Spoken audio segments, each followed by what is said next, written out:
Bien, bonsoir. J'ai une bonne et une mauvaise nouvelle pour commencer. Je ne sais pas par laquelle je commence. La mauvaise.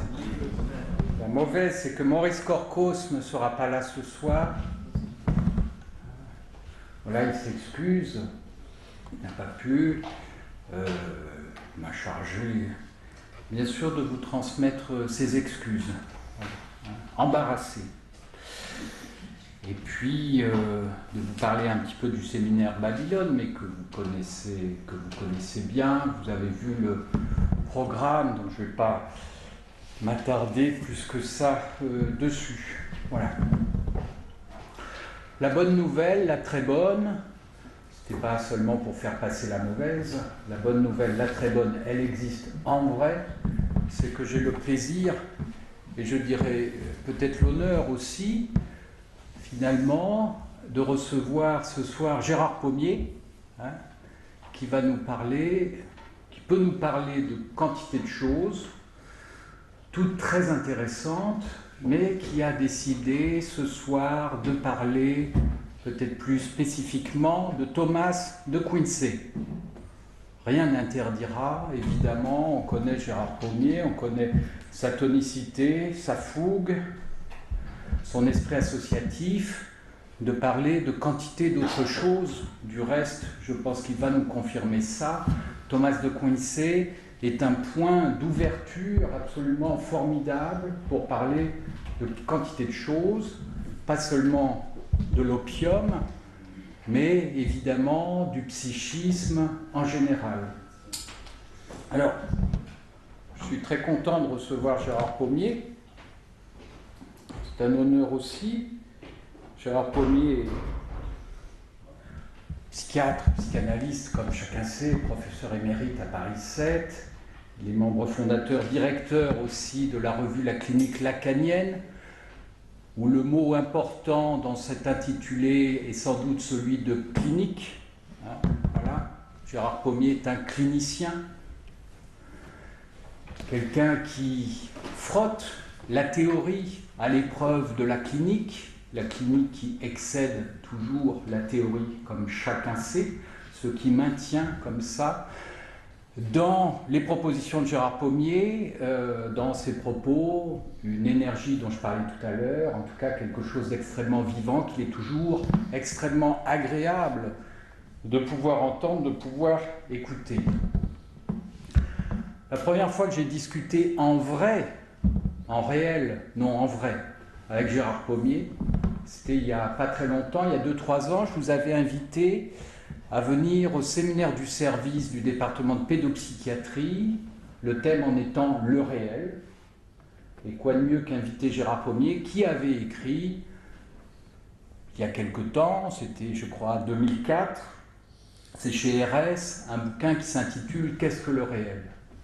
Et on avait eu une discussion très intéressante, puisque j'étais et je reste, peut-être chacun d'entre nous peut être préoccupé de ça, de cette utilisation du mot réel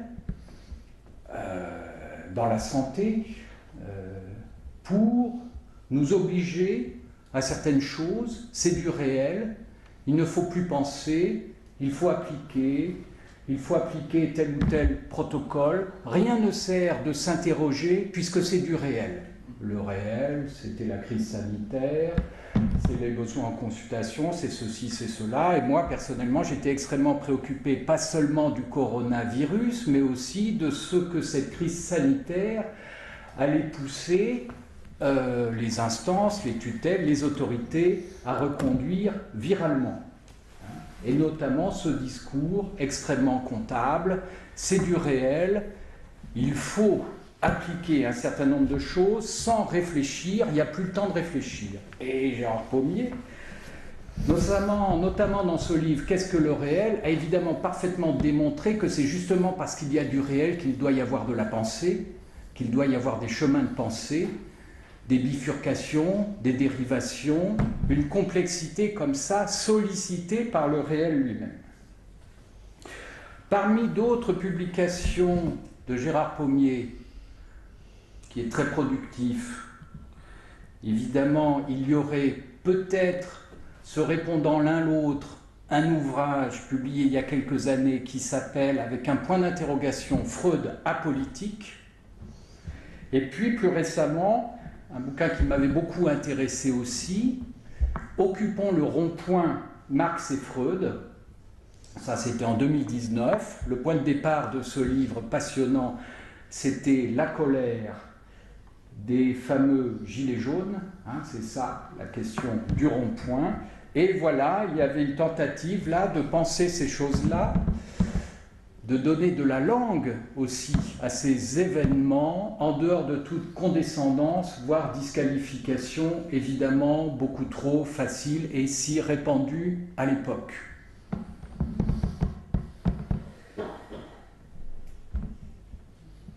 Un bouquin passionnant, je reviens un peu en arrière, publié dans les années 90, je crois, Naissance et renaissance de l'écriture, avec déjà, mais comme dans chacune de ces publications, tout ce goût de Gérard Pommier pour la littérature, pour la poésie, pour la poétique, et aussi un certain nombre de textes sacrés. Un livre dont le titre m'avait intéressé et le contenu aussi, L'amour à l'envers, Essai sur le transfert, au PUF. Un livre qui reste fondamental, Comment les neurosciences démontrent la psychanalyse, ça c'est chez Flammarion je crois. Et puis récemment, 2 bouquins, j'en saisis quelques-uns parmi bien d'autres, mais 2 livres que je vous conseille absolument, qui sont plus publiés dans une très belle maison d'édition, c'est-à-dire une maison d'édition qui fait du bel ouvrage. Vous ouvrez ceci, c'est du beau papier et ça sent le papier, ça sent pas le plastique. C'est la maison d'édition Galilée, avec, je crois, il y a 2 ans de ça, 2020, La poésie brûle. La poésie brûle.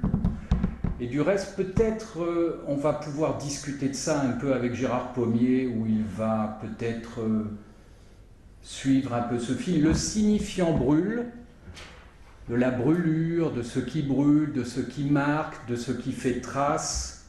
Les brûlures sont ce genre de traces sur lesquelles il est particulièrement difficile de raconter une histoire.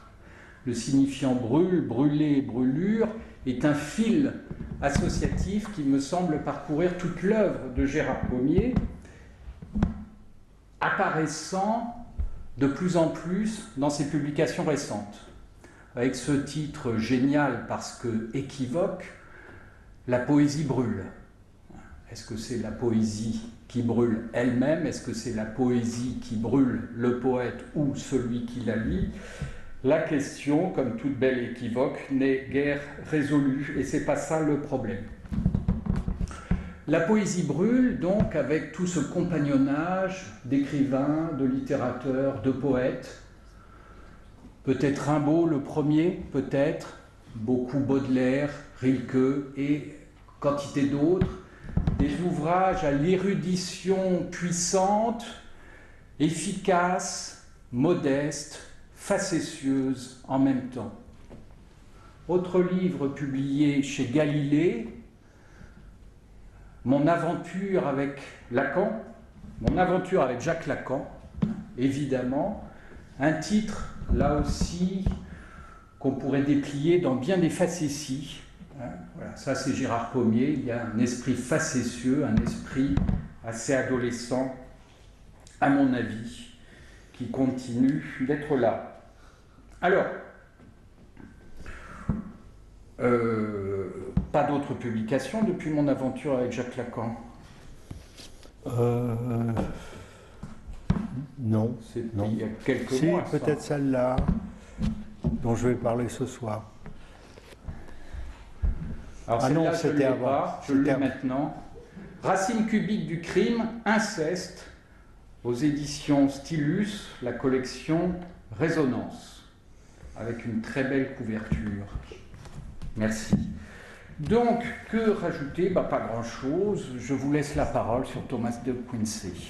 Oui, alors bon, d'abord je commence par remercier de cette introduction laudative, parce que, bon, pour ma part, c'est bien parce que je trouve que je ne réussis pas à dire tout ce que je veux à chaque livre, donc je suis un peu con, que j'en écris un autre, donc voilà. Et je remercie beaucoup M. Corcos de m'avoir invité à Montsouris. Alors voilà, je vais parler d'une chose. Je n'ai pas retrouvé la citation de Freud, mais vous la connaissez peut-être. Il a écrit quelque part que partout où il allait, il s'apercevait qu'un poète l'avait précédé, un poète ou un écrivain l'avait précédé. Voilà, alors je dirais que c'est la même chose pour moi concernant Thomas de Quincey, que j'ai découvert suite à une commande d'une revue, la revue Digraphe, Mercure de France. C'était en 94, oui c'est ça. J'ai écrit donc cet article et par la suite je me suis, une dizaine d'années plus tard, après avoir écrit cet article, j'ai écrit un livre qui s'appelle, c'est celui-là, Racine cubique du crime, l'inceste. Voilà, c'est cette question de l'inceste dont j'avais commencé à parler grâce à Thomas de Quincey, comme je vais vous donner les citations qui le montrent dans pas longtemps. Donc j'ai écrit ce livre parce que j'avais écrit ce premier article en ayant lu plusieurs livres de Thomas de Quincey que j'aimais beaucoup à l'époque. Voilà. Et donc de Quincey m'a aidé à écrire ce livre. C'est d'abord cet article dans une revue du Mercure de France, puis 10 ans plus tard, j'ai écrit Racine cubique du crime, et ça continue de produire cette lecture, il y a maintenant plus de 20 ans, de Thomas de Quincey. Ça continue de produire, puisque avec quelques collègues et beaucoup de gens qui sont actuellement intéressés, nous avons le projet on a déjà des contacts avec des parlementaires pour mettre dans la Constitution, dans le préambule de la Constitution française, l'interdit de l'inceste comme constitutionnel du sujet, de l'être humain. Voilà. Hein? C'est marrant parce que j'ai quelques collègues qui sont pas convaincus de ça. C'est quand même bizarre que les collègues souvent peut-être ils lisent pas assez des gens comme Thomas de Quincey. Voilà. Alors donc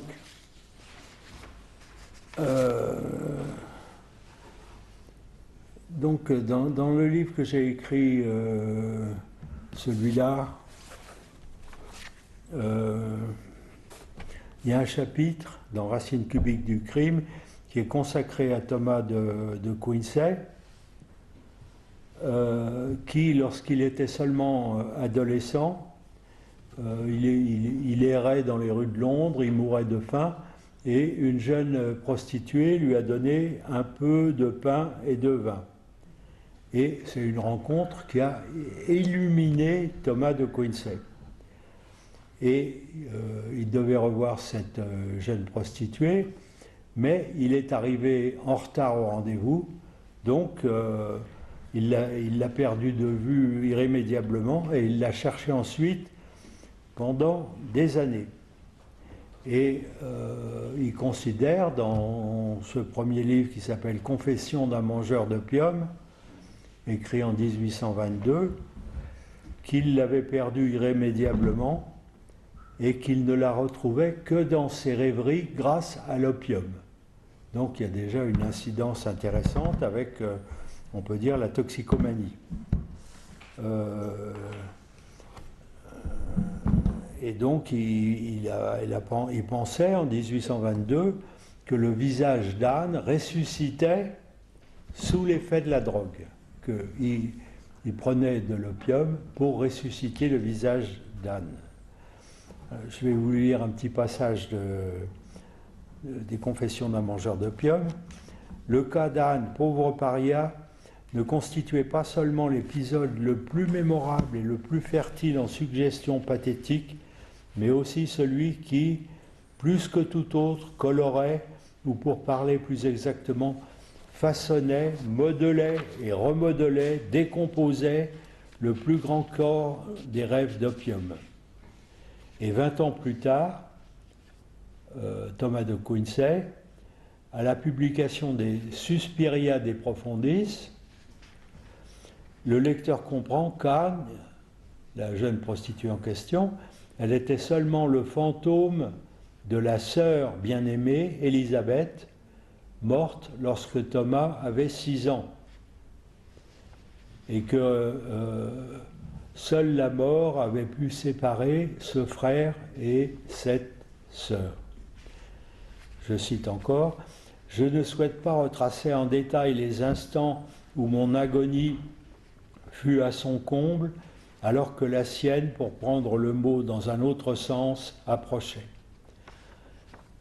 Voilà, alors Anne, donc la jeune prostituée, elle occupe une place tellement importante dans les confessions que le lecteur peut penser que la sœur Élisabeth n'est qu'un murmure de l'enfance, alors que la perte d'Anne éclate comme un tonnerre assourdissant. Cette différence d'intensité entre l'enfance et l'adolescence évoque la galerie des murmures, qui se trouve à Londres, que De Quincey visita, et alors qu'il était tourné contre le mur le plus reculé de l'édifice, l'ami qui l'accompagnait chuchota à voix basse une phrase, et ces quelques mots coururent le long de la galerie, s'enflèrent et éclatèrent avec fracas dans l'extrémité opposée. Nescit vox missa reverti. Je cite De Quincey, je le cite, un mot prononcé est irrévocable. Ce que tu fais, tu ne diras pas que tu l'approuves entièrement dans le secret de ton cœur. En cet instant même, ta conscience le réprouve en sourd murmure, mais à l'autre extrémité de la longue galerie de la vie, cette conscience te parlera en volée de tonnerre. Alors, le lecteur remarque que De Quincey a écrit « Ce que tu fais, tu ne l'approuves pas entièrement dans le secret de ton cœur. » On peut se poser la question qu'il y a une honte cachée qui s'est installée entre le frère et la sœur, ce qui serait le pressentiment de quelque chose qu'il n'aurait pas fallu, sans savoir exactement quoi, une fascination pour l'autre genre.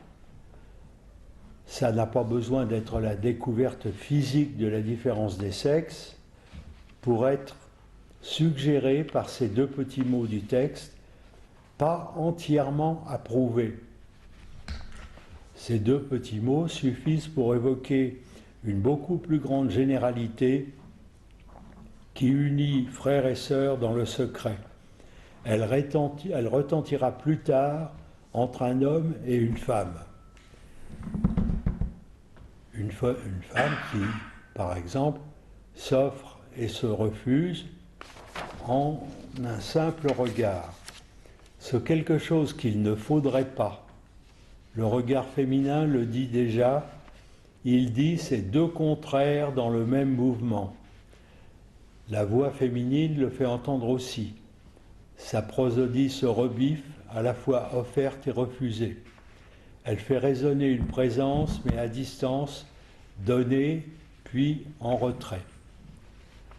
Le sentiment vague d'un inceste avec la sœur n'a nul besoin de jouer au docteur, ni de découvertes plus anatomiques dans la baignoire, ou d'autres choses plus érotiques encore, qui ne manquent jamais entre frères et sœurs. C'est le pressentiment que le regard, la voix d'une sœur ouvre une porte dérobée, une issue de secours à l'ordre familial.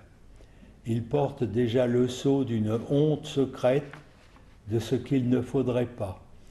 Et ce sentiment latent d'une faute prend des dimensions extraordinaires si la mort emporte cette sœur, victime dans le domaine de l'esprit du désir de son frère, qui n'aurait pas dû l'aimer, elle qui en meurt. Plus tard, à l'adolescence, De Quincey a manqué un rendez-vous avec la jeune prostituée. C'est cette faute qui fait revivre son crime latent. La faute s'est déplacée. Ce n'est plus un crime mental, c'est devenu cet acte manqué d'avoir raté le rendez-vous. Ce ratage est, en quelque sorte, l'équivalent d'un meurtre, et en contrepoint de la scène enfantine initiale, la causalité s'est inversée. Le désir meurtrier secret du frère envers la sœur s'est inversé en cette idée qu'Élisabeth lui a sauvé la vie. Et Thomas ne revit cet instant que dans le rêve, le même que celui que lui apportera l'opium. De Quincey relate le moment d'absence infinie dans lequel il a sombré devant le corps d'Élisabeth lorsqu'il avait 6 ans. Donc je cite: « De même que dans les champs étoilés on calcule par les diamètres de l'orbite de la Terre et de Jupiter, de même, en évaluant le temps virtuel vécu durant certains rêves, il est ridicule de mesurer par millénaires. En cette occasion toutefois, la seule de ma vie, c'est le phénomène inverse qui se produisit. Mais pourquoi en parler par rapport à l'opium ? Un enfant de 6 ans pouvait-il avoir été sous l'influence de l'opium ? Non pas, c'est simplement que le phénomène était exactement contraire à l'effet de l'opium. Au lieu d'un court intervalle s'amplifiant démesurément, un long intervalle s'était contracté en 1 minute. » Fin de citation. L'expansion infinie de cette minute contractée devait couvrir tout le cours de sa vie.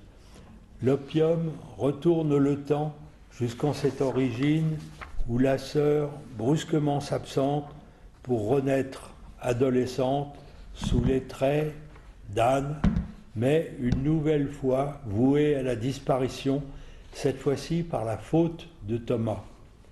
La honte s'est métamorphosée en culpabilité. Une fois accomplie cette inversion, la temporalité s'inverse aussi. C'est la vertu de l'opium de faire tourner à l'envers les aiguilles du temps. Elle prend le contre-pied de la temporalité ordinaire. De Quincey disparaît dans les fumées du pavot, tandis que sa sœur renaît. Je cite encore: « À l'autre bout de la vie, la conscience parle en volée de tonnerre. » Fin de citation. La conscience de ce qu'il n'aurait pas fallu avec Élisabeth ne s'est réveillée qu'après le rendez-vous manqué avec Anne, la jeune prostituée. De Quincey a vraiment vécu la mort de sa sœur. Le rendez-vous manqué avec Anne rend la vie à Élisabeth alors qu'il entre dans l'âge d'homme. Quel enfant n'a pas eu de sœur, une cousine, une voisine avec laquelle il a connu de pareils sentiments? Le visage de cette sœur a été celui d'une vision lumineuse pour disparaître ensuite. Une certaine sœur, en rêve ou en réalité, est le modèle d'une séparation qui s'installe, qui vient plus tard, toujours déjà défunte, dans l'étrangeté de son corps, toujours déjà vivante dans le rêve opiacé ou bien dans l'hallucination de l'amour. Elle met en scène mort et renaissance, systole, diastole, cœur battant de l'amour. De Quincey écrit qu'il a voulu pendant longtemps retrouver la jeune prostituée pour la soustraire à son enfer et pour lui offrir rien de moins que son héritage. Il a considéré qu'il le devait à celle qu'il avait sauvée dans une rue obscure de Londres avec un peu de pain et de vin. Pour prix de la honte, qui longtemps avant avait accompagné la mort d'Élisabeth, il était prêt à donner à Anne la fortune que son père lui avait léguée. C'est donc qu'il considérait qu'ils avaient bien le même père et qu'elle était sa sœur en effet. C'est le prix jamais trop élevé de ce qui, un jour d'agonie, avait fait de lui un homme en puissance. Bien des hommes sont prêts à donner tous leurs biens à des étahirs ou à des prostituées. Se faire payer est l'apanage ménadique du féminin, même pour le prix du vœu du mort qu'il supporte. Pour prix de la honte d'un désir incestueux, par exemple. La femme au foyer entretenu le sait aussi, elle le sait aussi bien que l'étaïr, aussi bien que la prostituée. De Quincey a voulu donner l'héritage de son père à Anne à la place de sa sœur qu'il ne pouvait retrouver que dans les fumées de l'opium. Elle n'était plus qu'une sorte de mémoire de la sœur morte qui n'apparut que bien plus tard dans les Suspiria. Donc c'est donc une répétition, un retour pour De Quincey entre ce qu'il a écrit dans le Mangeur d'opium et dans ce qu'il a écrit 20 ans plus tard dans les Suspiria. C'est je dirais l'éternel retour du même, comme dit Freud, Wiederkehr des Gleichen. Voilà, alors il y a là un enchaînement d'instants vitaux qui arrive en pleine conscience lorsque De Quincey se déclare soudain dans l'obligation de donner son héritage à Anne. C'est la conséquence d'une malédiction que son père lui aurait jetée, qui affirme fortement leur filiation commune. La jeune prostituée, remarquez-le, elle devient de cette façon sa sœur. Pour faire une comparaison, Dieu a séparé Ève du côté d'Adam, c'est donc sa sœur, ils ont le même père, et de cette façon, Adam rejette sa féminité qui devient ainsi satanique. De même que Anne a été séparée de Thomas qui reconnaît leur filiation commune. Le rejet et la malédiction d'un père sont contrebalancés par le don de l'héritage et c'en est en quelque sorte la preuve. Si ça ne vous fatigue pas, je vais faire une autre citation de Quincey, c'est vraiment très intéressant.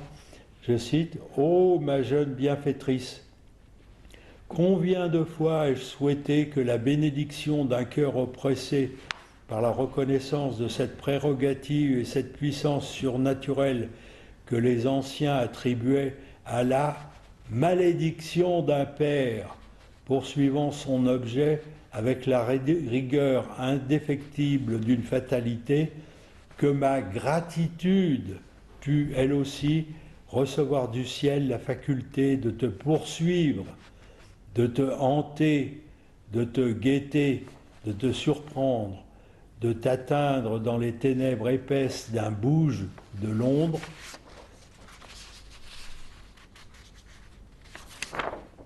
la bouche de Londres, et j'ai sauté une page, c'est pas grave,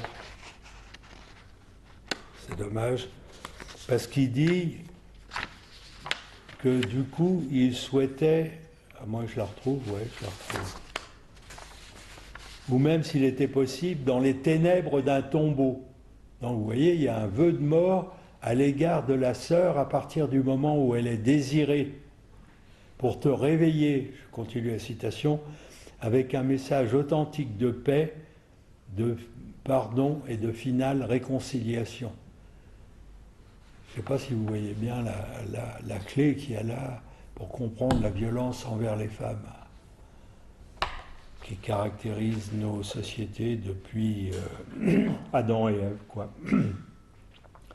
Donc on mesure, vous mesurez la violence extrême de cette phrase de Quincy, puisqu'elle adresse un vœu de mort à sa sœur.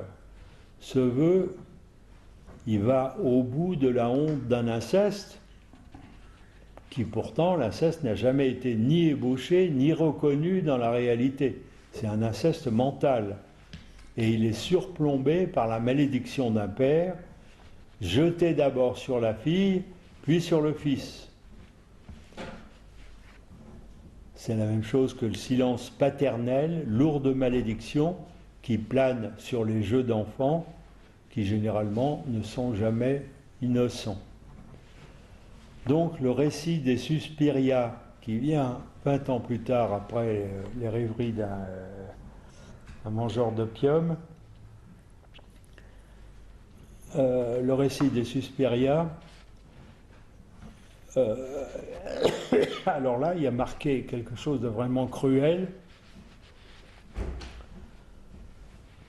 Il écrit que s'il avait perdu Anne dans le détail des rues de Londres, la jeune prostituée donc, c'était qu'une sorte de père maléfique l'y avait égarée et qu'il la maintenait dissimulée. Donc c'est la figure immémoriale du Minotaure, si vous vous souvenez de l'histoire grecque, qui a tenu sa proie cachée au fond des labyrinthes londoniens comme équivalent. Plus tard, Anne, en son corps prostitué, est la sœur de Thomas, vue dans l'envers du miroir de sa propre bisexualité. Je cite de Quincy encore, « Étant moi-même en ce temps de dénuement un péripaticien déambulant dans les rues, je rencontrais surtout, comme il était naturel, ces péripaticiennes. » Et il le dit à propos d'Anne, « Je l'aimais aussi chèrement que si elle eût été ma sœur. Et lors de ce moment, je lui portais une tendresse redoublée. » Donc cette sœur, elle erre, pour de Quincy, dans les rues de Londres, elle les hante, et à chacune de ces déambulations de péripaticiens, Thomas traque celle qui, pour toujours séparée de lui, pose son point d'interrogation sur le visage de chaque femme. Je vous donne encore une citation, si vous êtes fatigué, dites-le moi. Voilà, je cite donc ce cher de Quincy. « Nous avons dû souvent nous chercher mutuellement à travers l'immense labyrinthe de Londres, peut-être même à quelques pas l'un de l'autre, distance suffisante pour créer une séparation éternelle. J'ai examiné des myriades et des myriades de visages féminins dans l'espérance de rencontrer le sien. Je l'ai cherché, dis-je, avec espoir. Oui, pendant des années, mais maintenant je ne désire plus la voir, je rêve d'elle et non sans plaisir, comme d'une personne étendue depuis longtemps dans le tombeau. » Dans le tombeau, c'est bien le dernier abri de la féminité rejetée et devenue tabou. Voilà. En réalité, l'idée de la mort n'aurait-elle pas un ancrage beaucoup plus dramatique? Parce qu'il y a eu 2 disparitions de sœurs avant. De Quincy a perdu 2 de ses sœurs avant de perdre celle dont il parle dans son livre. Voilà. Donc à l'occasion de la perte de ses 2 premières sœurs, il dit qu'il a découvert le mal parce qu'il y avait une servante qui torturait, enfin, qui maltraitait sa sœur. Hein.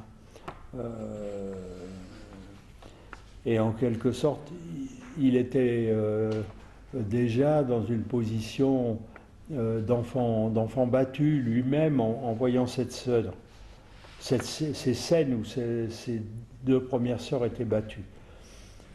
Alors, Donc l'empreinte de ces deux morts a déjà mis sa marque. Vous vous souvenez du fantasme décrit par Freud d'un enfant ébattu, c'est tout à fait fondamental, parce que vous vous en souvenez, dans Freud, ce fantasme, c'est un fantasme incestueux pour l'enfant qui regarde la scène, puisqu'il se masturbe en même temps, l'enfant.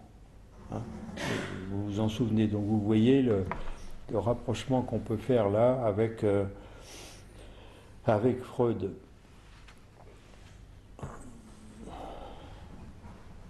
Voilà, et on peut dire qu'en écrivant les Suspiria, Thomas, en quelque sorte,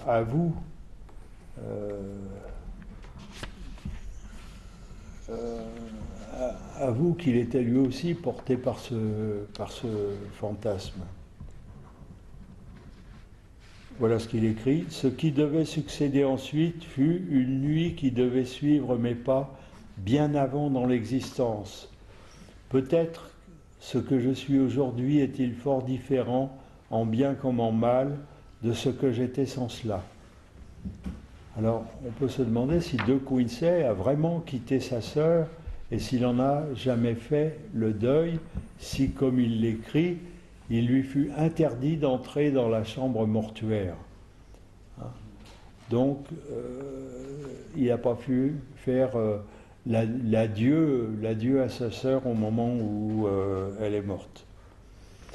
Alors, si on reprend l'hypothèse de départ concernant l'inceste et la honte qu'il projette ensuite sur le rapport des hommes et des femmes depuis Adam et Ève, en quelque sorte, donc, ce parfait amour qu'il dédie à sa sœur, il est lourd d'une honte inavouée.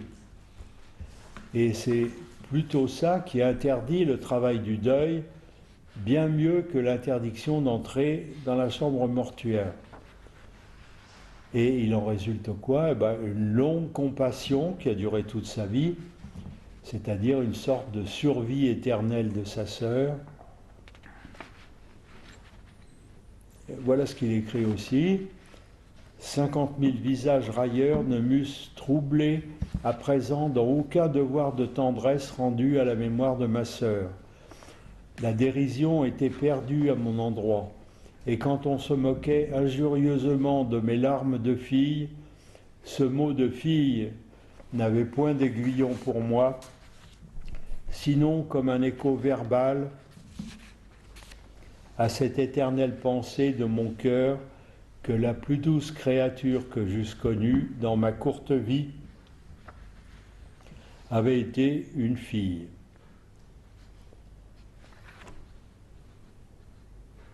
Voilà. Donc, si on regarde les choses avec toutes les citations que je viens de me permettre de faire, tout cela s'est organisé à partir du point où la violence d'un père départage le masculin du féminin. Chacun étant ensuite en quête de sa moitié. C'est une moitié érotique, désirante et aussitôt reniée, sous la forme d'un amour fatal. Quiconque se sépare de sa sœur en rêve ensuite, souvent ce rêve semble se réaliser en prenant quelqu'un dans ses bras, en l'aimant à corps perdu, et puis il arrive que quelque chose arrête et gèle le geste amoureux. C'est un coup d'arrêt en quelque sorte, un coup d'arrêt sur la pensée que la sœur est interdite. Il gèle sur place la fascination d'une sorte de beauté abstraite, inversement gémellaire. Qui est ce double, sinon cette moitié féminine de chacun dont un père sépare? De Quincey écrit que celle qu'il perd dans le labyrinthe de l'ombre est une figure de la féminité rejetée par un père. Je cite, « les composantes majeures demeurent plus ou moins confusément d'une femme paria perdue et d'une obscure puissante maligne qui la retenait éloignée ou tentait de la retenir éloignée du relèvement ou de l'espoir. Qui est cette obscure puissance maligne, sinon celle du Minotaure, disons, du Minotaure ou bien de cette puissance paternelle. Alors, donc, ça veut dire quoi? Ça veut dire que pour Thomas, la mort réelle de sa sœur a donné forme à ce que son désir lui-même, son désir premier, c'est-à-dire un désir incestueux, portait en lui de maudit, et aussi fort qu'une malédiction, ce désir lui-même devient une hantise. Car la séparation de la moitié féminine est le bien le plus précieux qui affirmait sa propre masculinité. Le tombeau, Thomas a mis dans ce tombeau ce qu'il aimait le plus, comme un homme, j'oserais dire. Sa sœur protégeait Thomas, elle a subi le sort auquel il a échappé, elle a souffert à sa place. Le corps masculin de Thomas était ainsi à lui. Vous voyez à quel point tous ces points sont des problèmes d'actualité, tout ce qui est en débat dans notre société aujourd'hui. Voilà, alors donc, ce long compagnonnage de Thomas avec sa sœur, il n'a levé son secret que beaucoup plus tard, comme je l'ai dit tout à l'heure, dans les Suspiria, écrites beaucoup plus tard. Ce retard, pour l'avouer lui-même, on peut se demander si ce n'est pas la preuve d'un désir incestueux honteux. Les images qui accompagnent l'aveu final le disent, ce sont celles d'un père qui la garde éloignée dans les rues de Londres, comme si ce père interdisait de l'approcher. Et puis, cette idée quand même assez terrible, que Thomas souhaite la mort de la jeune prostituée, est l'avatar de sa pensée au moment du décès de sa sœur. Une prostituée, c'est quelqu'un qui a un souteneur, qui est, on peut dire, une sorte de père. C'est une sœur qu'il faut payer. Il faut purger avec de l'argent la faute de la posséder ou d'essayer. Le vœu criminel a fini par s'avouer dans les Suspiria, longtemps recouvert par l'angoisse de l'inceste. De Quincey a semé une vie durant les petits cailloux qui ont finalement révélé le lien du frère et de la sœur. Donc la sœur renaît seulement dans les Suspiria. C'est une sorte d'échangeur universel d'une féminité de rêve. Et l'écriture est devenue alors, pour Thomas de Quincey, une sorte d'opium. Elle a revécu dans chacun de ces fragments romanesques sous forme de rêve, d'obsession, de réminiscence. Pour ceux qui connaissent Thomas de Quincey, par exemple,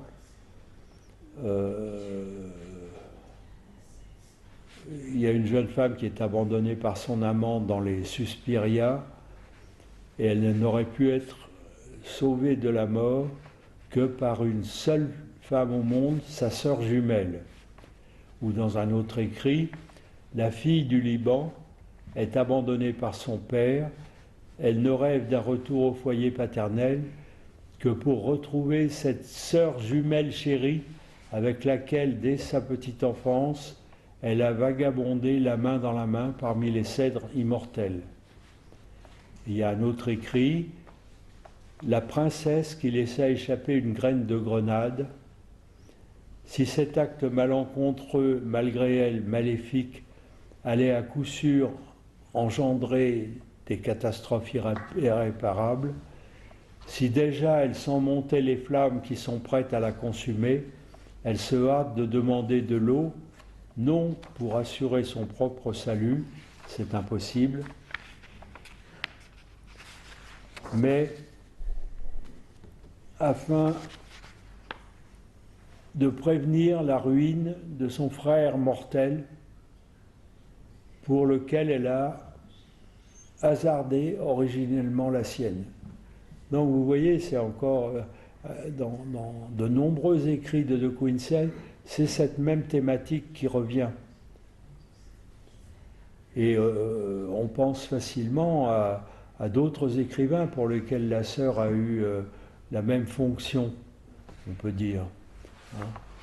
Par exemple, Casanova enfant, il a été sauvé de la maladie par une jeune fille et il a eu une sœur de rêve qui, au contraire de Thomas de Quincey, le tira vers la vie au moment où, tout petit, il était déjà entraîné vers la mort. Il l'aime complètement et il devient le serviteur de cette femme.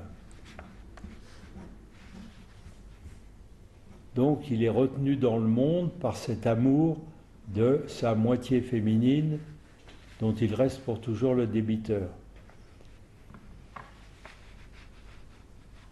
Et donc il passe d'une aimée à l'autre, il ouvre et franchit les unes après les autres les portes innombrables par laquelle il entre dans la vie. Il a écrit ça, par exemple, que je trouve tout à fait intéressant. « Je vous prie d'épargner mon cœur, car je vous aime comme si vous étiez ma sœur. » Alors, donc, si la femme aimée est la sœur, eh bien, après l'avoir approchée, l'amant n'est-il pas séparé d'elle par l'angoisse de l'inceste? Et c'est ainsi que Casanova, toute sa vie, s'est déclaré trompé par l'amour. Et dès sa première aventure, si vous avez lu ses mémoires, il se présente comme une victime.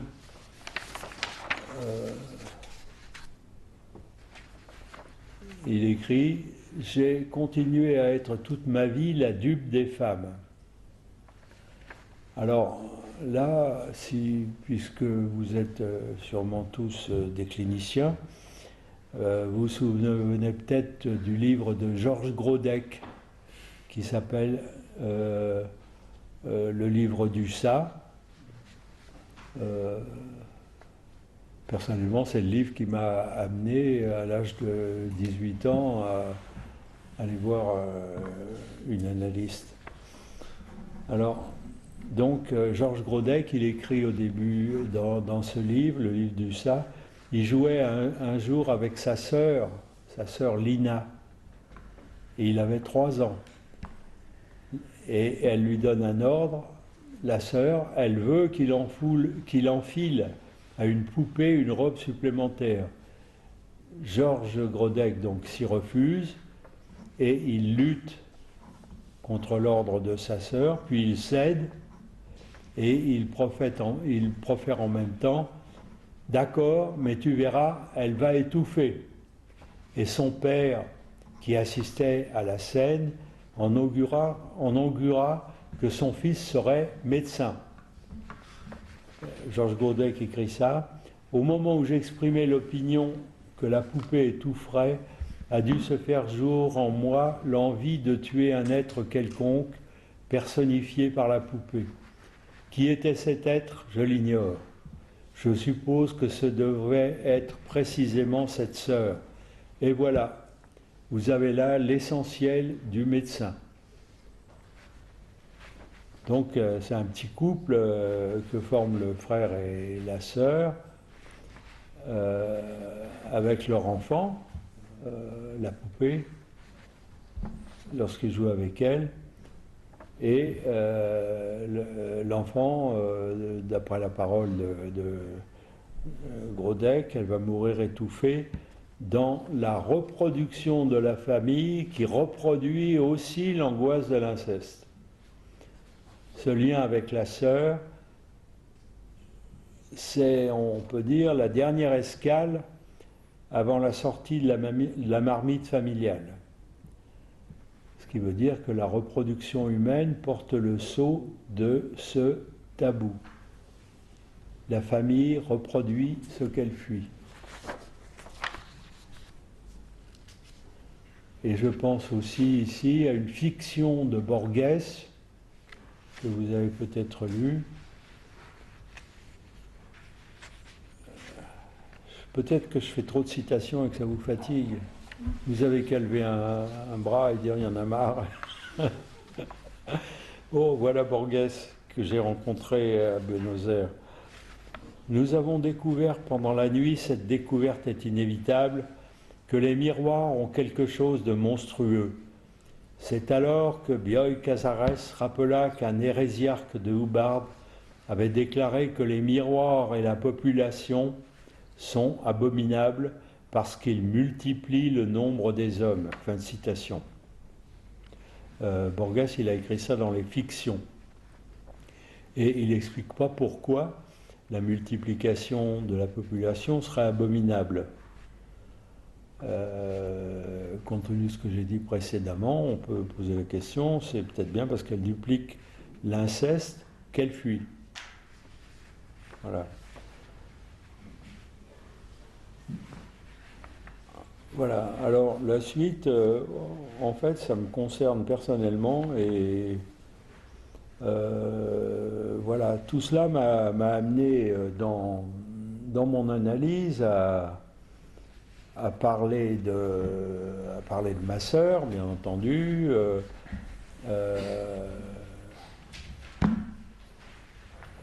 et donc, en quelque sorte, on peut dire que tous ces précédents, toutes ces lectures de grands écrivains, au fond, ça m'a beaucoup aidé dans ma propre analyse, hein, pour finalement me rendre compte que j'étais pétri dans la même glaise du premier Adam, c'est-à-dire celui que le père a séparé de sa sœur, en quelque sorte, et que donc l'inceste est depuis Éden, en quelque sorte. Hein. Voilà.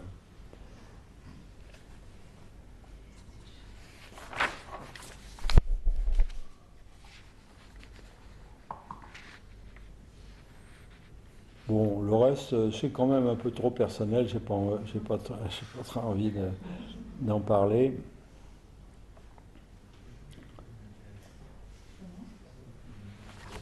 Oui, il y a comme une barrière qui s'impose. Ouais. C'est la barrière de l'inceste. Non, mais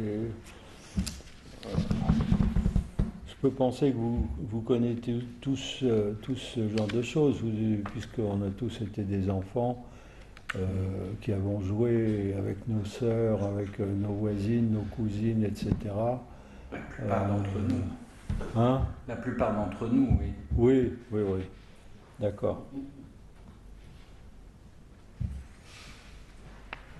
Donc le désir humain n'est pas insatisfait, comme par exemple Lacan a pu le dire, parce que son objet se déroberait, et c'est aussi ce qu'inspire l'histoire de Sisyphe. Il résulte plutôt de la séparation nostalgique de la moitié du genre, c'est-à-dire de la part féminine ou masculine de chacun. Donc, pas plutôt que le désir commence, le désir doit se confronter à la figure du Père.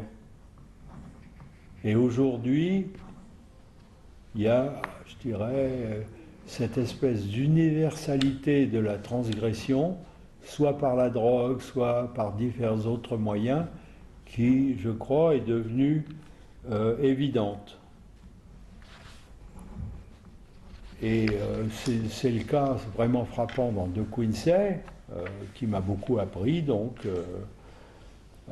qui a fait revivre sa sœur dans Les Fumées de l'opium. Et De Quincey, grâce à l'opium ou autrement, il a essayé d'en divorcer plusieurs fois, pourrait-on dire. Par exemple, dans les Suspiria de Profundis, c'est-à-dire son deuxième écrit où il parle de ça, il écrit ces 3 mots. Tout est perdu. Ce sentiment l'étreint lorsqu'après une longue lutte, après être tombé plusieurs fois, il doit rendre les armes, je cite, devant la noire idole. La blancheur virginale de sa sœur revit dans la noirceur de l'idole. De Quincey conclut la narration de ses échecs par un épisode romanesque, donc c'est à la source de son écriture encore une fois. La sœur principale d'un couvent apprend que l'une de ses protégées, celle qu'elle aime par-dessus tout, est accusée de sympathie avec les réformés. La nonne en question, elle est donc aussitôt capable de châtiments terribles. Donc, l'abbesse court pour la sauver, mais c'est trop tard. Lorsqu'elle arrive, elle voit la bannière noire du Saint-Office. L'Inquisition est là. Je cite encore mon cher De Quincey. Le sentiment qui accompagne la révélation soudaine que tout est perdu se concentre dans le cœur. Il est trop profond pour les gestes et pour les mots, et rien n'en paraît au dehors. Si la ruine était conditionnelle ou aucunement douteuse, il serait naturel d'émettre les exclamations et de rechercher la sympathie. Mais là où l'on apprend que la ruine est absolue, là où la sympathie ne peut apporter de consolation ni le conseil d'espoir, il en va autrement.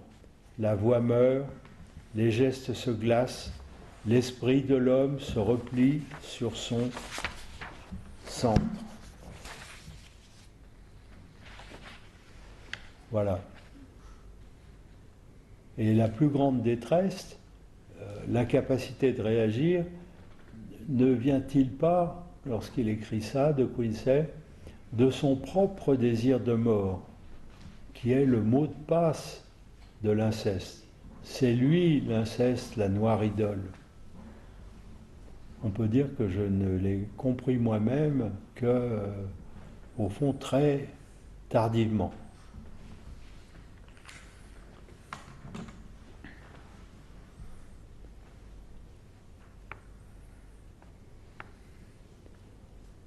Alors, De Quincey, alors, j'abuse, hein, je vous fais une citation dans la citation. Coleridge a écrit, c'est ce que cite De Quincey, il est dit justement de la complète détresse qu'elle ne peut être remémorée. En tant que mémorable, elle est engloutie dans son propre chaos. C'est à l'opium que De Quincey a imparti la tâche de la remémoration impossible. Je ne sais, écrit-il, je ne sais si c'est en allant vers ou en venant de ma sœur. Voilà. Allez, encore une dernière citation. De Quincey écrit « Je suis certain que la détresse est le talisman à l'aide duquel les hommes communiquent avec le monde extérieur de notre monde charnel. » Et plus loin, la souffrance, tel un démiurge créant l'intellect, est un agent plus puissant dans les mains de la nature que la plupart des gens ne s'en rendent compte.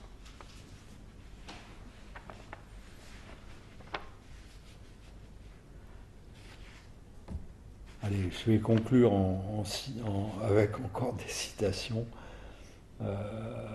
Il écrit ça dans les Suspiria, 2 phrases qui sont vraiment étranges. Il dit que par beau temps, lorsqu'il regarde l'océan, il voit le soleil se refléter au creux des vagues. Chacun de ces reflets, écrit-il, est le visage d'un noyé qui regarde vers le ciel dans chaque trou de l'eau. Le visage crie Je suis noyé et je vis. Et là c'est plus la citation. Ainsi de sa sœur irrémédiablement. Voilà. Et encore une fois, les leçons de De Quincey, pour moi, ne sont pas finies, puisque avec d'assez nombreuses personnes, nous envisageons, comme je le dis au début, de déposer à l'Assemblée nationale un projet de loi pour que l'inceste soit indiqué dans le préambule de la Constitution française. J'ai fini.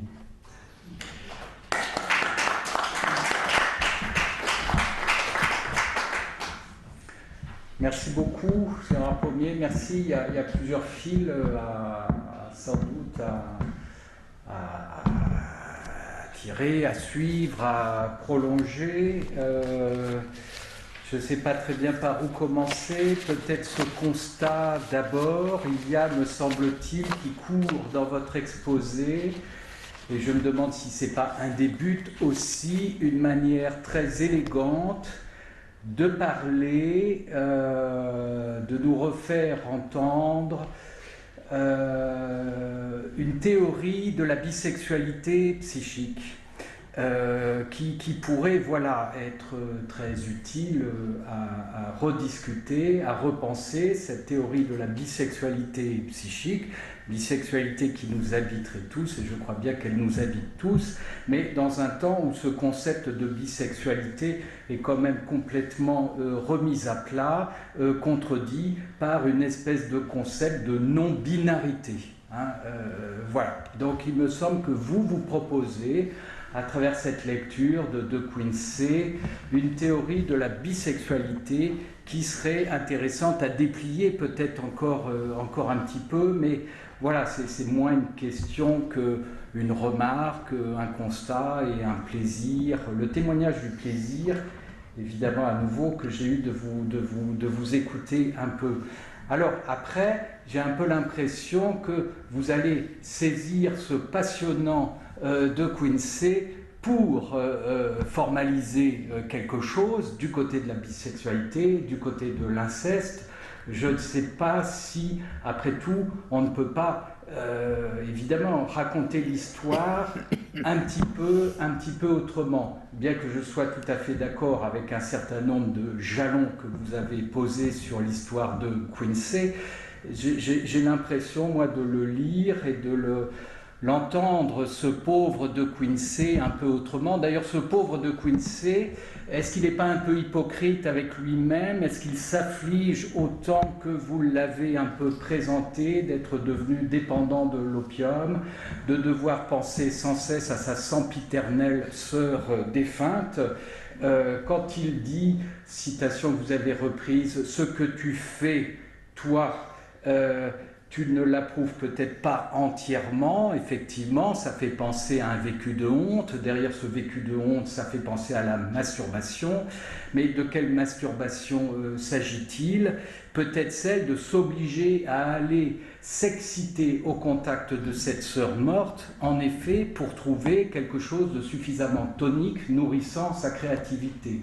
C'est le thème, effectivement, me semble-t-il, non pas de la mort, mais de l'agonie, tel que Bion et surtout Winnicott en ont parlé, l'agonie qu'on a souvent tendance à penser comme un morceau de mort dans la vie, qu'il faut peut-être considérer à l'inverse comme un morceau de vie dans la mort. Au contact de la mort, au contact de la finitude, il y a quelque chose qui s'excite puissamment, qui, bien entendu, est destiné à se sexualiser, mais à la base, c'est une source d'excitation absolument phénoménale, cette agonie, et je pense que de Quincey, il est suffisamment malin pour aller chercher cette source d'excitation, ce grand réservoir d'excitation, se mettre de lui-même à l'agonie avec les flashs, avec l'opium, avec le souvenir de sa sœur défunte, pour, tout chargé d'excitation, en venir à écrire quelque chose.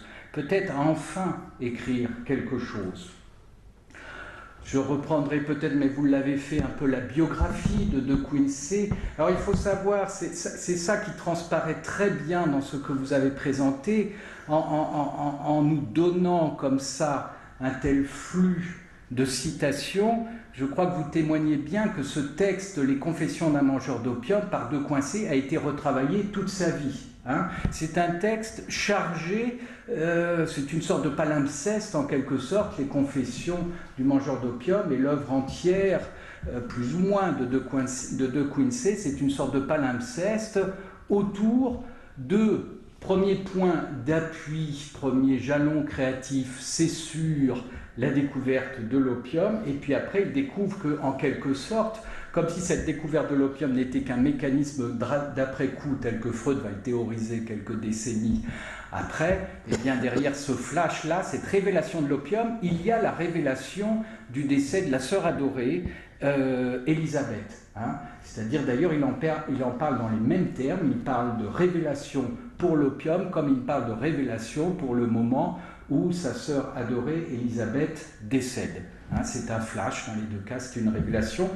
Et alors il va écrire ces confessions d'un mangeur d'opium dans un temps à la fois introspectif mais surtout rétrospectif, c'est-à-dire que c'est pressé par un besoin d'argent que passé 30 ans, je crois, vers les 35 ans, il se met à ce texte qui deviendra les Confessions d'un mangeur d'opium, c'est-à-dire qu'il est quelque temps à distance de sa découverte de l'opium, et également, à plus forte raison, quelque temps à distance de ses 17 ans, où il avait vécu une vie assez famélique et erratique dans les faubourgs de Londres, et où il avait rencontré cette jeune prostituée, la fameuse Anne, une adolescente qui va le rencontrer, qui va peut-être le sauver, le nourrir, le rénutrir, l'hydrater, et puis disparaître. Alors quelques années après, il se met à écrire les Confessions d'un mangeur d'opium, et puis il va revenir toute sa vie sur ce texte, c'est-à-dire les Suspiria, c'est à peu près 20 ans après. Là, le texte devient plus introspectif progressivement que seulement rétrospectif. Progressivement, il va s'approcher, effectivement, il va faire les liens un peu comme quelqu'un ferait une psychanalyse, un peu comme quelqu'un aurait pu lire Freud. Il va faire les liens de lui-même progressivement entre cette découverte de l'opium et puis les chagrins, les douleurs, les angoisses ou peut-être les excitations premières qu'il essaye de recouvrir ou de suturer. Et puis, dans les derniers temps de sa vie, quelques 35 ans après la première publication des Confessions d'un mangeur d'opium, il va apporter des compléments, et je crois que c'est dans ces derniers compléments qu'il cite Coleridge, et notamment avec ce que vous avez cité là tout à l'heure, la complète détresse, entendez la détresse la plus infantile, le DZ, les Flößigkeit, la complète détresse ne peut être remémorée, c'est-à-dire qu'il y a des choses qui font trace, qui font cicatrice, qui font brûlure, peut-être on pourrait dire, mais qui ne peuvent être remémorées. Elles ne peuvent être remémorées parce qu'elles ne peuvent être mises en code, dans le code du souvenir. Néanmoins, elles sont là. Ce sont des traces, ce sont des cicatrices, ce sont des brûlures, encore une fois, qui dépassent complètement la capacité à pouvoir dire quoi que ce soit, à pouvoir nommer quoi que ce soit. Peut-être on pourrait dire un effet de réel. Et que De Quincey, toute sa vie, va chercher à mieux cerner, à mieux circonscrire, à mieux encoder ces effets de réel qui datent non pas de la découverte de l'opium, non pas de la disparition de celle qui le secourait dans les faubourgs londoniens, non pas même peut-être bien du décès de la sœur adorée Élisabeth quand il avait 6 ans, mais des états de détresse les plus originaires, c'est-à-dire ceux qui sont vécus dans le corps à corps, séparés d'avec la mère.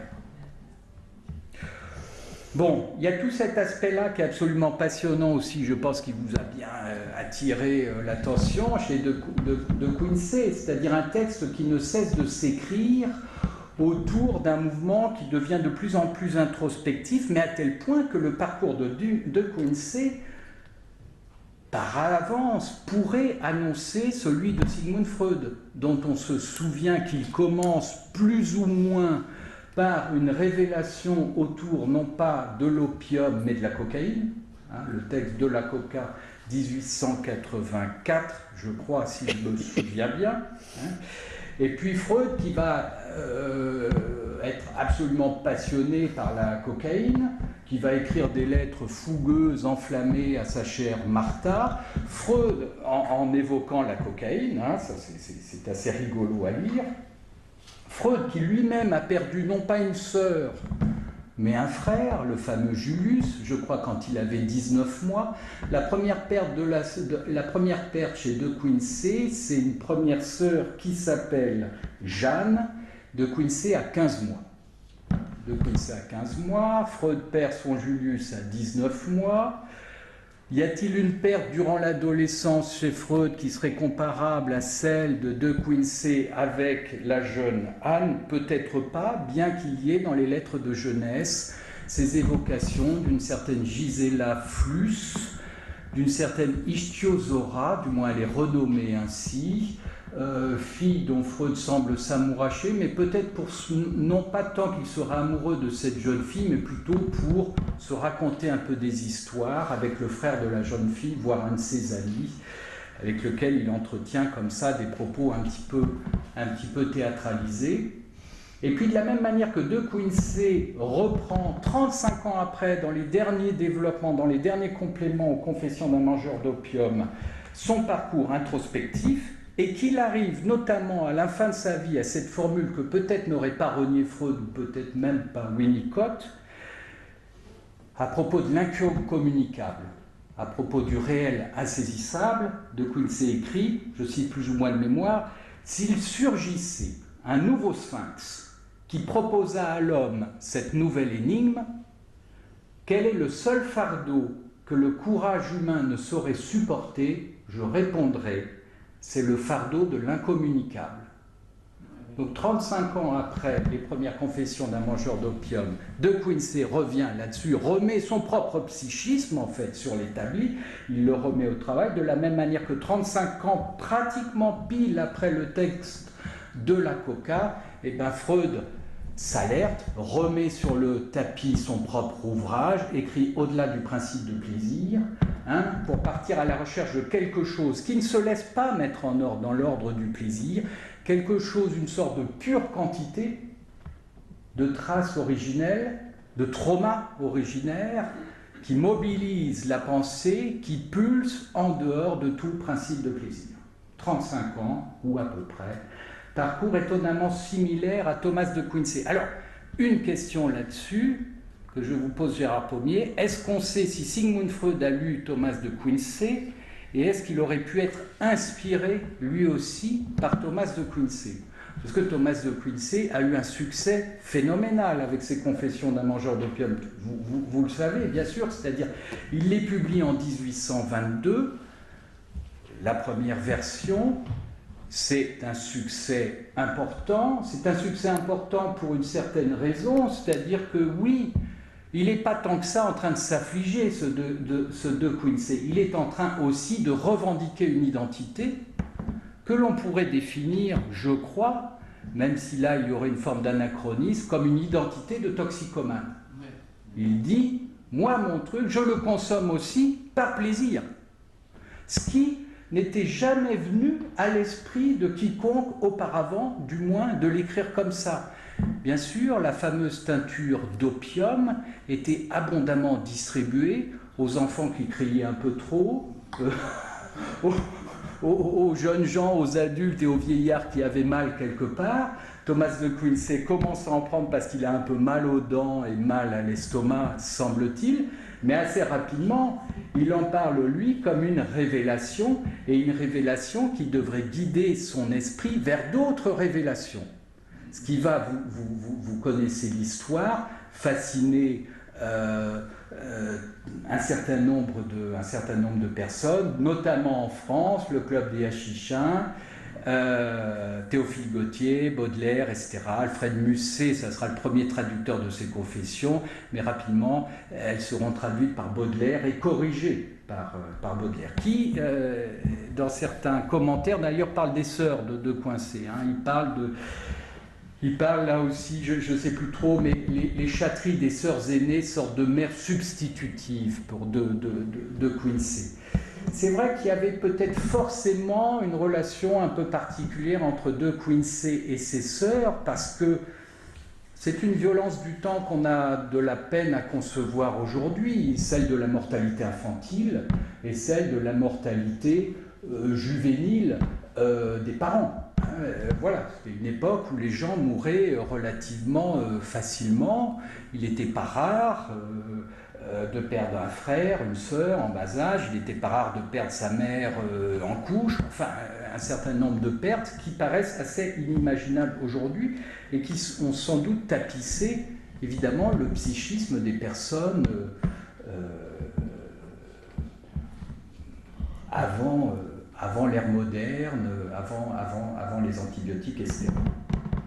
Enfin bon, sur les pertes qui environnent les premiers temps de Thomas de Quincey, on peut citer effectivement qu'il naît dans un milieu un petit peu particulier, société moyenne, classe moyenne, on pourrait dire classe moyenne, ça veut dire des gens qui sont suffisamment fortunés pour s'être extirpés d'un certain niveau de la société, mais dont il n'est pas exclu qu'ils puissent y retourner en cas de revers de fortune.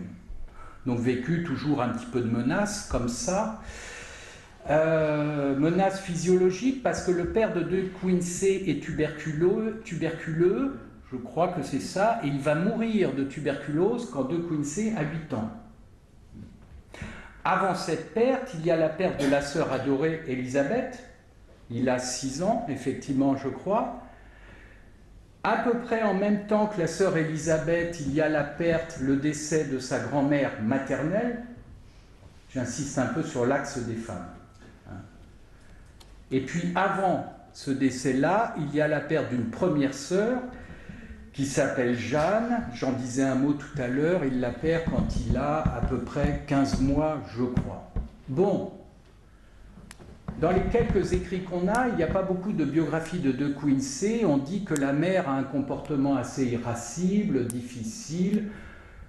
Et pour utiliser des termes un peu contemporains, on pourrait dire que tout se passe comme si elle n'était pas apte à s'accorder affectivement à ses enfants, enfin en particulier à ce Thomas de Quincey qui a fait parler de lui. Et on a parlé de sa mère en fonction de...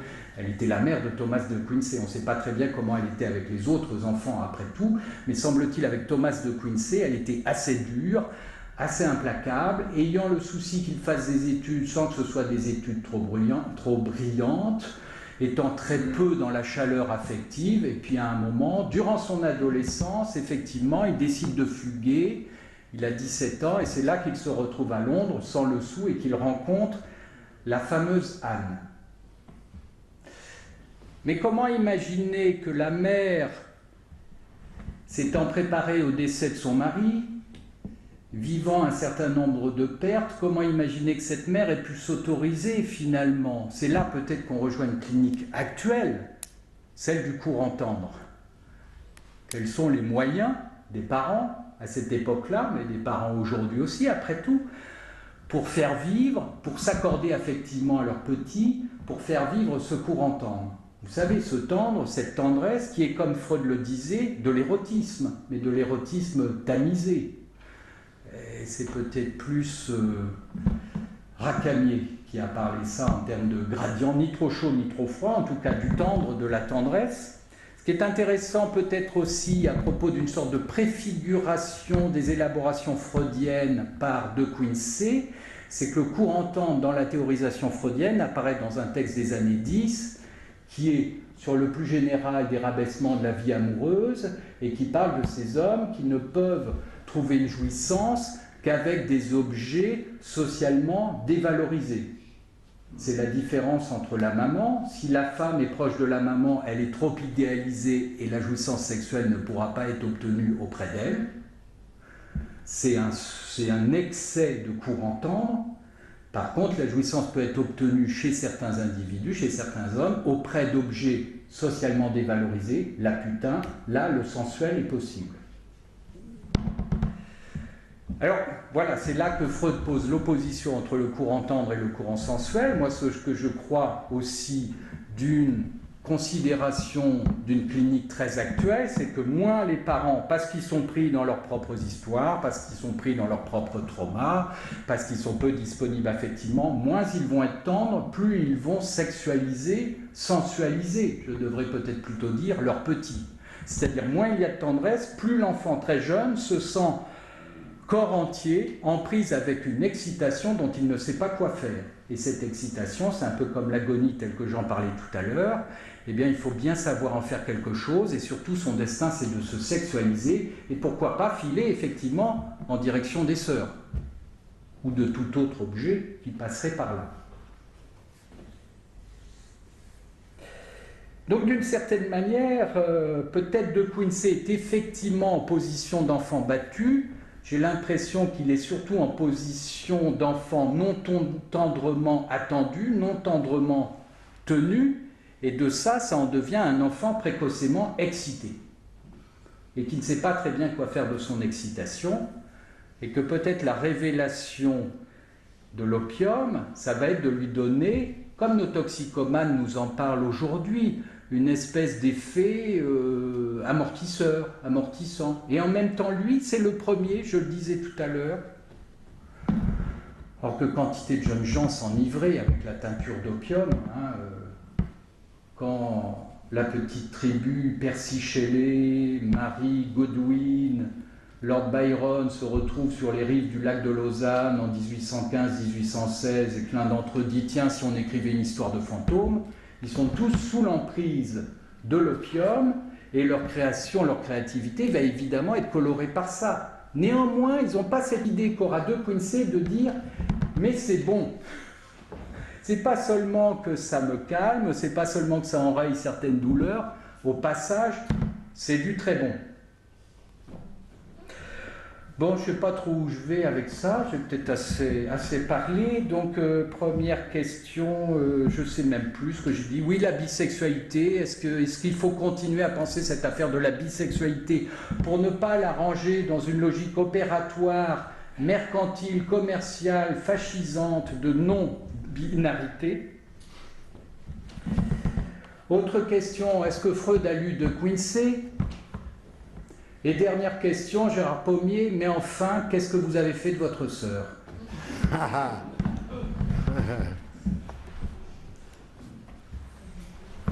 Bon, c'est des questions intéressantes que vous me posez là. Mais enfin, il y en a qui sont plus importantes pour moi que d'autres. Parce que, bon... en particulier la citation que vous avez rappelée de Quincey sur ce qui ne peut être remémoré. Ça, c'est vraiment intéressant que vous ayez fait cette citation parce que, en fait, pourquoi parle-t-on? Pourquoi parle-t-on? Qu'est-ce que c'est qui nous fait parler sinon nous sortir de cette marmite familiale et la parole, c'est justement l'interdit de l'inceste. C'est ça qui met l'enfant à distance premièrement du désir. C'est même pas un désir, c'est comme ça qu'il naît. Je veux dire, les premiers mots qu'un enfant prononce, qu'est-ce que c'est? Vous connaissez l'article de Sabina Spielrein, « Pourquoi papa et maman ?» C'est un article majeur, complètement négligé par beaucoup trop de... Je vais me débrouiller pour le faire rééditer d'ailleurs, parce que c'est vraiment majeur, ces deux mots, papa et maman, universels, que tous les enfants inventent, n'est-ce pas? Voilà, alors pourquoi parler Eh bien, justement pour interdire l'inceste, pour l'interdire, comment dire, de manière ambivalente. Ambivalente, c'est à la fois un désir, le désir est comme ça. Je veux dire, le désir n'a aucun objet, le désir, non, le désir répète, c'est la répétition de quoi? Du désir incestueux. Et parler, c'est justement interdire ce qui ne peut pas ce qui est le désir même du sujet, c'est dans la parole qu'il arrive. À mon sens, c'est comme ça que naît la parole, hein. Je veux dire, à partir de papa et maman. Ça, c'est encore quelque chose qui mérite beaucoup de travail. Je crois que c'est la question qui m'a le plus frappé dans ce que vous m'avait demandé les questions que tout ça vous pose, c'est-à-dire la citation que vous avez faite de ce qui ne peut être remémoré. Voilà, donc il y a encore beaucoup de travail à faire sur, au fond, la fonction de la parole, l'origine de la parole, pourquoi parle-t-on? C'est ça, c'est en fonction de ce désir incestueux.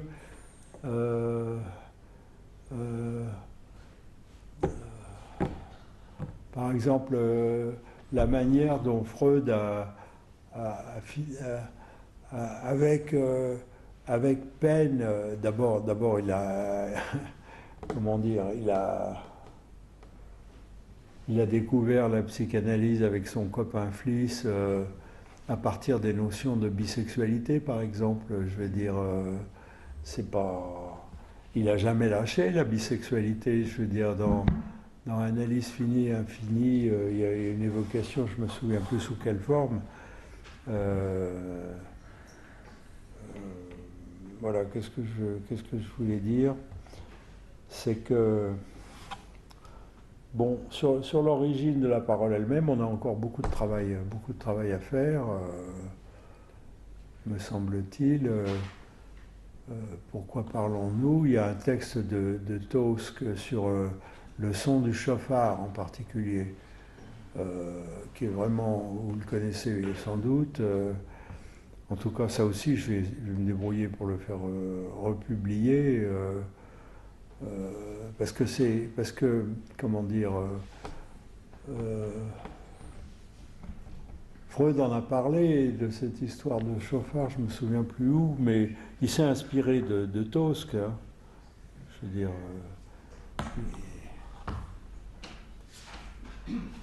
voilà. Bon, je ne me souviens plus trop d'autres questions importantes que vous posiez. Oui, il y a un interdit de l'inceste dans la famille. C'est à partir de là qu'il y a la découverte de la pulsion de mort par Freud. Dans son texte sur quoi déjà? Dans son texte...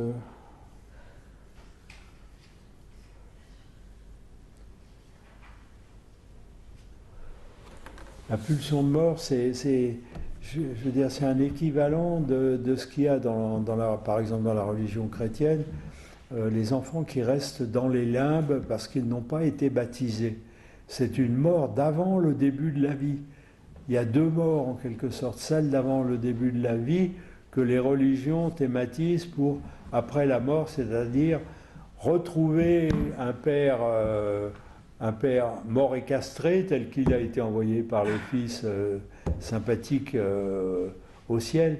Il y a là en quelque sorte un travail à faire sur qu'est-ce que c'est que la pulsion de mort. La pulsion de mort, c'est dès le début de la vie. La pulsion de mort, c'est le désir incestueux. La façon dont Freud explique dans une lettre à Romain Roland, je crois, la pulsion de mort, je crois que c'est ça. Il fait référence au nirvana, il fait référence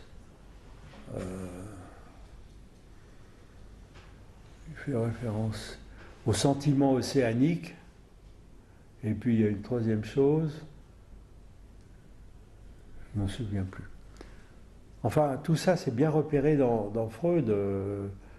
Je crois qu'on serait d'accord si on allait chercher... C'est pas sûr qu'on serait d'accord. Non, mais je veux dire, pour moi, la tendresse, c'est pas la peine. Je veux dire, la tendresse, c'est un sentiment qui peut être extrêmement ambigu. Il y a des parents qui sont tendres avec leurs enfants, et puis les enfants, ils sont bien déglingués après. Oui, ça n'empêche pas. Oui, donc la tendresse, je suis bien d'accord, ça veut dire quelque chose, bien sûr, parce que des parents qui donnent aucun signe d'amour à leur enfant, évidemment, c'est ravageant aussi. Mais ça demande à être discuté, cette histoire de tendresse. Voilà. Bon, j'ai un peu improvisé sur ce que vous avez dit, mais j'en ai oublié une partie. On a encore du boulot, hein. Ce qui me paraissait intéressant aussi dans ce que vous rappeliez de la première version des Confessions d'un mangeur d'opium, c'est-à-dire quand il ne retrouve pas la jeune prostituée Anne et qu'il en vient imaginer que peut-être elle est retenue par celui que vous avez appelé le Minotaure, une sorte de père parce sévère. J'ai pris le terme de Minotaure parce que De Quincey emploie le terme de labyrinthe pour parler de l'ombre qui erre dans le labyrinthe sans la retrouver. Ce qui me paraissait intéressant aussi, c'est de voir comment dans ces cliniques où il y a de l'irreprésentable, et puis c'est peut-être la fonction d'un écrivain d'aller chercher cet irreprésentable et d'en faire quelque chose, qu'au bien là, il y a une espèce, évidemment, avant que les concepts en soient construits, encore une fois, par Freud, qu'au bien là, il y a comme une espèce de névrotisation. Il essaye de construire de la névrose, bien sûr, à ce moment-là. Je suis d'accord avec ça. Oui. Comment vous expliquez? Quelle place vous mettriez, vous, dans tout ce que vous nous avez raconté, dans ce fil associatif? À quelle place vous mettriez un de ses derniers écrits, qui lui aussi a été célèbre, de par le titre sans doute, de l'assassinat considéré comme un des beaux-arts? C'est-à-dire, est-ce que c'est sa névrotisation? C'est-à-dire, il faut avoir affaire à un père implacable, il faut avoir affaire à de la violence pour qu'on arrive à se tenir. Il y a une subjectivation par la violence. Est-ce que c'est ça? Oui.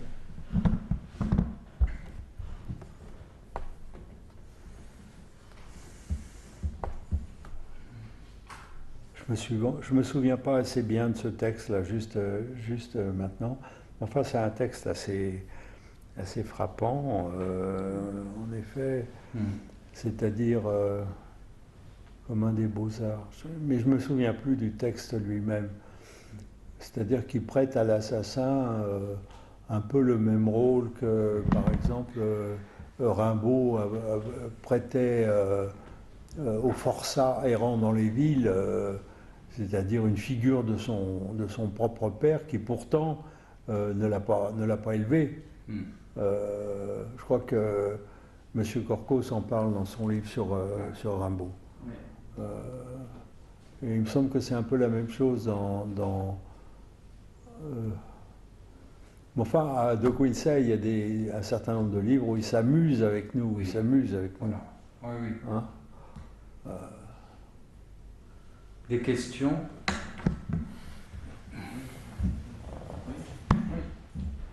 niveau de la tendresse, qu'est-ce qu'on met à la place de la tendresse? On remplace la tendresse par quoi? Cela dit, quand je vois qu'on appelle la biographie de Quincey, je me demande quelle est la place. Ce père qui est absent, finalement, qui va mourir. Oui. Cette mère qui est quand même pas très sympathique, pour le moins que l'on puisse dire, au milieu de ses nombreux enfants, il y a 7 ou 8 enfants. Oui. Ça. Quelle est la place, effectivement, lui, qu'est-ce qu'il pouvait faire d'autre? Et quel est le rôle de l'opium par rapport au plaisir qu'il peut éprouver? Oui. Quand je parle de plaisir, je veux dire par là, effectivement, aussi cette façon qu'on peut se déculpabiliser à travers, effectivement, une drogue. Ouais. Et le côté, j'allais dire pour terminer avec ça, le côté hallucinatoire dans tout ça. Parce qu'on sait très bien que toutes les drogues, par définition, modifient le champ de la conscience, la chimie de la conscience. C'est une question que je pose comme ça. Oui, c'est une question difficile, mais le problème en employant des termes comme tendresse ou même comme amour, c'est que c'est des termes tout à fait ambivalents. C'est des termes qui peuvent aussi bien signifier un désir incestueux que la consolation de la non-réalisation incestueuse. Hein, c'est les deux choses, je veux dire. J'entends bien. L'amour est tout à fait ambigu. Ça par quoi? Si on n'est pas tendre, on est quoi? Si on n'est pas tendre, oui. Ben on peut parler. Oui, j'entends bien. Mais dans les paroles tendres. Mais pas forcément. Qui véhiculent, en tout cas, qui véhiculent oui. Tendresse. Bon, ben c'est une question. Il y a des paroles tendres, il y a des paroles tendres. Mais il y a des paroles qui véhiculent, en tout cas, une certaine tendresse. C'était le cas de ma mère. Oui. Et c'est très beau de dire ça. Je vous dis ça parce que vous connaissez le texte certainement d'Albert Cohen quand il parle de sa mère. Hein. Oui. Et quand il dit avec toi, je n'avais pas besoin de faire semblant, je me sentais en lieu sûr. Oui. Ben, il a de la chance de se sentir en lieu sûr. Je cite. Parce que, je veux dire, si les enfants et les grandes personnes aussi répètent est-ce que tu m'aimes, est-ce que tu m'aimes, c'est que l'amour n'est jamais quelque chose d'assuré et on peut dire pourquoi il n'est pas assuré, parce que justement il représente un danger qui remémore toutes ces choses du passé qui, ne faut pas s'y tromper, qui sont fondatrices de la subjectivité. Hein, le sujet, bon, Lacan a dit ça, mais je suis d'accord avec lui sur ce point, il est divisé, mais il est divisé par quoi? Par le désir, justement. Parce que le désir, c'est, il n'a pas d'objet, il répète des choses du passé, et pas toujours comme on aimerait, et généralement pas comme on aimerait, au bout du compte. Donc à ce moment-là, l'amour... on comprend ce que ça veut dire, on comprend, oui, il y a tout ce fourbi, mais je t'aime quand même. Je dis, mais oui, non, mais c'est pas le même amour que je dirais que l'amour divisé qui répète l'amour maternel tellement finalement ambigu. Je veux dire, l'amour maternel, il y a une mère de la nuit et une mère qui allume la lumière et qui parle. C'est la parole qui sauve. Hein. Mais j'entends rien. Non, mais si vous voyez, je veux dire, il faut quand même bien voir l'époque qu'on vit où on essaye de remplacer la psyché par les neurosciences ou je sais trop quoi. Je veux dire, c'est dramatique, quoi. Vraiment. Enfin bon, c'est un autre sujet. Merci beaucoup de m'avoir fait comprendre qu'il y avait cet inceste. Je ne connaissais pas, je ne suis pas psychothérapeute ni psychiatre, donc je voudrais comprendre pourquoi vous avez pas du tout envisagé ce que cette histoire m'a fait penser, du moins avant que vous expliquiez le rapport avec sa sœur. Pour moi, une femme qui se penche sur un homme qui a faim, qui est malade, qui va le nourrir, qui va lui donner à boire, qui va le réconforter, moi ça m'aurait fait penser à une mère. Ou bien ça m'aurait fait penser à une figure religieuse. Et je voudrais savoir pourquoi ce sont deux aspects que vous n'avez pas envisagés, en tout cas aujourd'hui. Je n'ai pas envisagé parce que je pense que Freud a été limité par sa propre civilisation au moment où il vivait et probablement par sa vie avec Martha, au moins après la naissance de ses nombreux enfants. C'est-à-dire, quand Freud dit que dans un couple réussi, l'homme s'est réussi s'il prend sa femme pour une mère, ou quelque chose comme ça, je ne me souviens plus de la citation exacte, mais c'est ça l'idée. Mais enfin, moi, c'est vraiment pas érotique pour de rond, vous vous rendez compte, non? Mais je me rends compte que je me suis mal fait comprendre. Oui. Moi, je vous parlais de cette Anne qui se penche sur Thomas de Quincey, qui le nourrit, oui. qui lui donne à boire. Oui. Pourquoi est-ce que vous n'envisagez pas qu'il ait pu imaginer que c'était sa mère qui avait enfin des sentiments maternels pour lui? Mais parce qu'il le dit que c'est sa sœur. C'est lui qui le dit, c'est pas moi. Non, mais j'entends bien, mais vous interprétez des choses. Donc mais moi, j'ai une sœur aussi, hein. Vous pourriez aussi interpréter au-delà. Sœur sur laquelle vous n'avez pas répondu. C'était la troisième question, si je peux me permettre. C'est quoi la troisième question? La troisième question ouais. de votre discutant, c'était les quid de votre sœur. Et c'est oui. là que vous l'avez perdu en haut. Ah ben j'ai pas envie de parler de ça. Écoutez, excusez-moi, ma sœur elle est au Canada. Elle est partie très loin, quoi. Voilà. Mais elle est encore présente. Hein? Mais elle est encore présente. Ben oui, bien sûr, absolument. Naturellement. Il y a une distance. C'est le parti de mon exposé que j'ai écrite, mais dont j'ai pas parlé, parce que quand même, on n'est pas dans un confessionnal, quoi.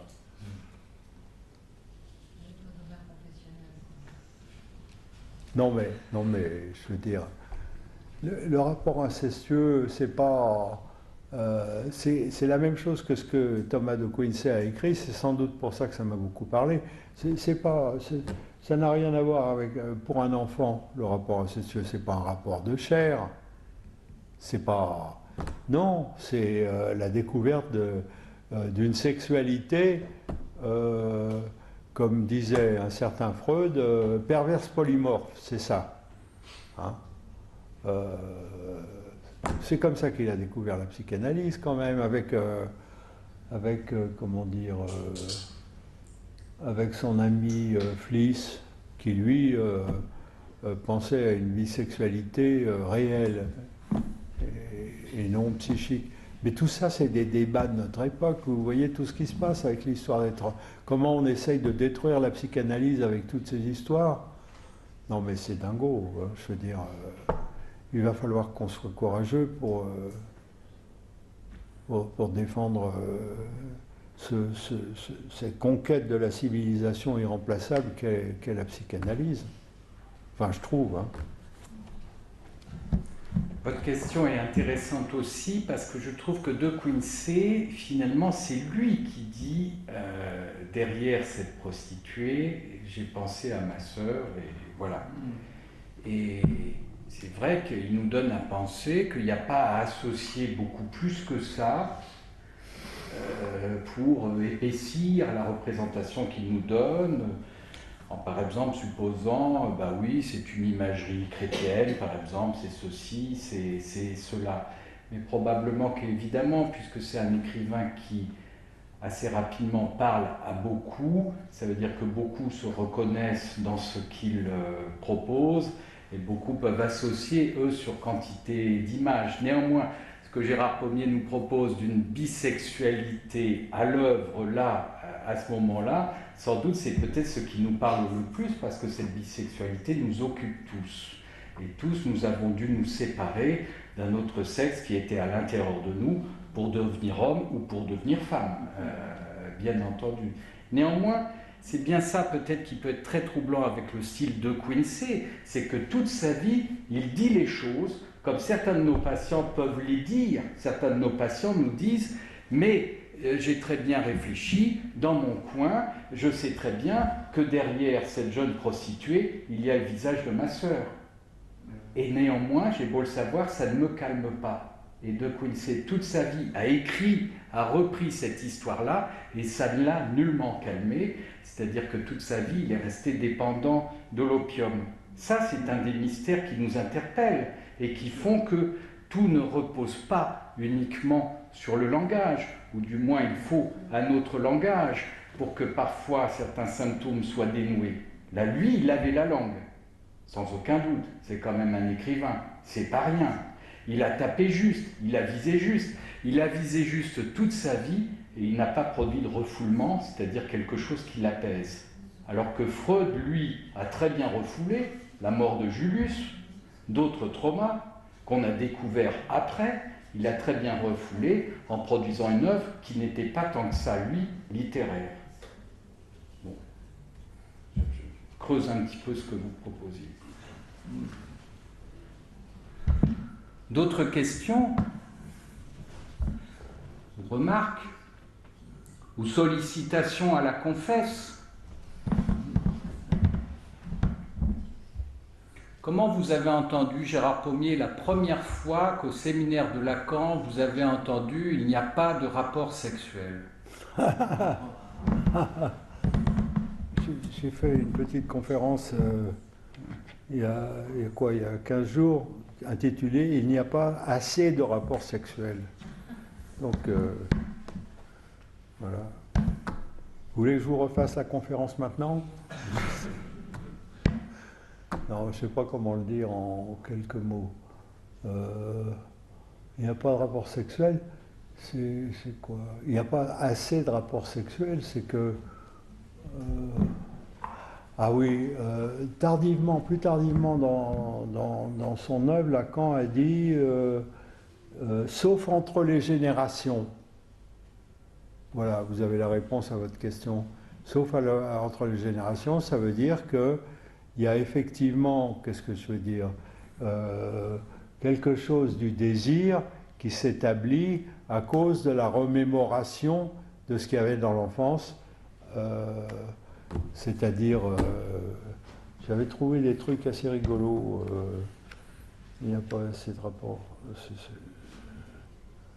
C'est-à-dire que ce qu'il faut voir, c'est la surimposition pour tous les êtres humains qui sont des enfants ou qui ont des enfants, de l'image de l'enfant et de l'image du père, c'est-à-dire de l'infantile et de l'âge adulte. C'est-à-dire dans l'enfance, il n'y a pas de rapport sexuel, d'accord, mais bon, écoutez, je ne peux pas vous refaire la conférence, je ne me souviens même plus de mon raisonnement. Il n'y a pas assez de rapports sexuels, c'est-à-dire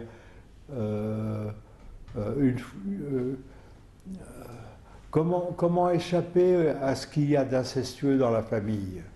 Eh bien, en sortant de la famille, justement. Il n'y a pas d'autre moyen. Hein. C'est ce qu'on peut voir, par exemple, dans le texte de Freud sur Dostoïevski, qui est un texte vraiment formidable, où on voit bien que Dostoïevski fait des crises d'épilepsie. Freud le met comme si tout le monde allait le comprendre. C'est un équivalent du parricide. Vous vous souvenez de ça? Voilà. Et l'orgasme du rapport sexuel, ça provoque l'équivalent d'une crise d'épilepsie.